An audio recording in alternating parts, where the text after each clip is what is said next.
At Doosan, we're always viewing the world in unique ways. For example, did you know the Earth processes air much like a compressor?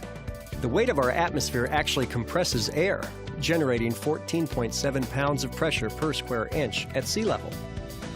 An air compressor processes that same air we breathe to store energy and adapt it for use in countless applications. Let's look inside a typical unit. Ambient air enters a compressor through a filtered intake which removes dust and dirt.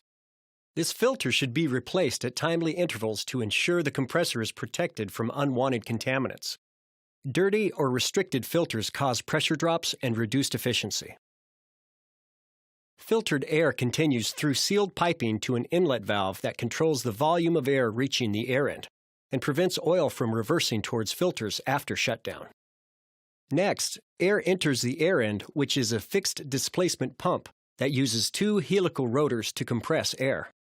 As the rotor screws turn, they form a partial vacuum which sucks air into the helical rotors. The amount of air that fills the air end is measured in cubic feet or meters per minute. As air travels along the helical rotor flutes, the space storing the air gets progressively smaller. Since the air cavity between the rotors is larger at the inlet end and smaller at the discharge end, air becomes compressed, creating significant heat. During the process, oil is injected into the rotors and serves three critical purposes. 1. To lubricate the rotors, bearings, and seals. 2. Seal the space between rotors to keep pressurized air from escaping back to the inlet. And 3. Remove heat from the system so the air end can run at optimal temperatures. Using oil to maintain proper temperatures maximizes efficiency of the compression cycle. The air, now mixed with oil, exits the air end through a discharge port and is piped to a separator tank. Here the separator will remove some of the oil from the air and let it accumulate in the pressurized tank. The tank acts as a reservoir as well as an oil service and fill point for maintenance. A sight gauge mounted on the tank's side allows an operator to quickly check the oil level. Next, hot oil flows from the bottom of the separator tank and through the oil temperature bypass valve.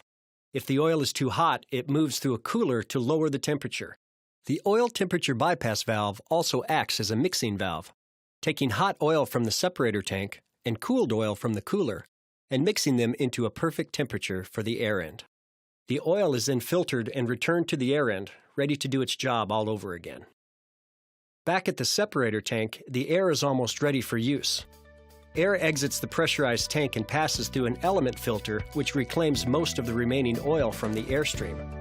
The air is then piped out of the compressor to the service air valves where it can be used for thousands of applications.